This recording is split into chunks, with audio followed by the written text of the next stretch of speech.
Lors d'une séance académique de 5 heures au Conseil économique et social, le ministre des Ressources hydrauliques et de l'électricité, Teddy Luamba, a partagé samedi 12 octobre 2024 sa vision sur le développement des énergies renouvelables décentralisées en République démocratique du Congo. Dans son intervention, Teddy Luamba a souligné l'absence du concept d'énergie renouvelable dans la législation congolaise, notamment le cadre réglementaire actuel est fragile.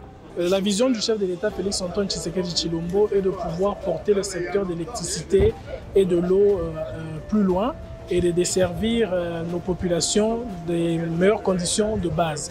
Alors le Conseil économique et social a toujours émis des avis consultatifs et nous avons été invités, on a eu l'honneur de venir parler du secteur des énergies renouvelables et de son incidence sur le développement économique de la RDC, chose que nous sommes venus pour nous atteler à ce devoir, et ça va aussi dans le sens de la redevabilité que nous avons comme membres du gouvernement sur d'autres institutions.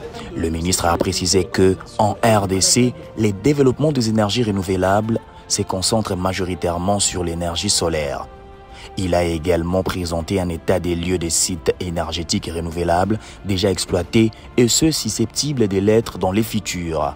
Avant de répondre aux questions de participants, Teddy Luamba a évoqué plusieurs défis majeurs auxquels le pays est confronté dans le développement des énergies renouvelables.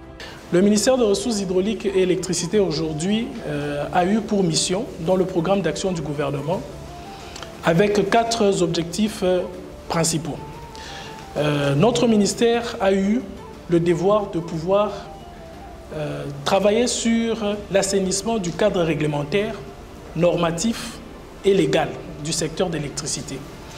Pourquoi j'en parle de ce premier point en entame d'aborder ce sujet? Parce que dans la réforme de notre loi actuelle, la loi de l'électricité qui est en application, le concept énergie renouvelable n'est malheureusement pas repris.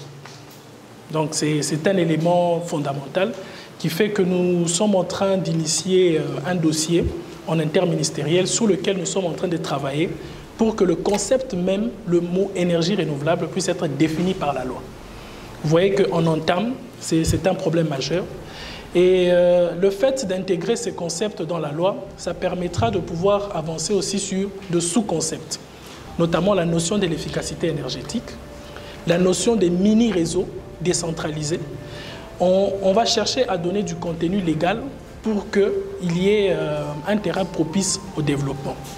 Parmi ceux-ci figure l'absence d'une stratégie nationale d'électrification incluant un plan quinquennal actualisé, le manque d'un cadre juridique pour le mini-réseau opéré par les secteurs privés, ainsi que le besoin urgent des soutiens financiers pour faciliter la participation des opérateurs privés à l'amélioration du taux d'accès à l'électricité.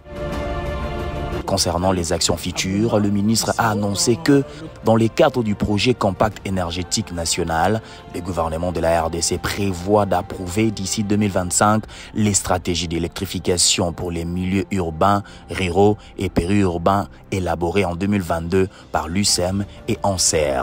Par ailleurs, le gouvernement s'engage à proposer une loi et des mesures d'application pour faciliter l'intégration de mini-réseaux gérés par des opérateurs privés.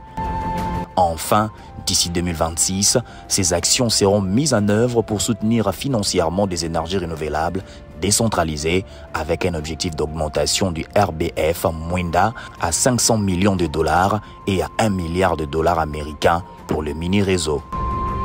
Cette séance a mis en lumière l'importance croissante des énergies renouvelables en RDC et la nécessité d'un cadre législatif et réglementaire adapté pour favoriser leur développement.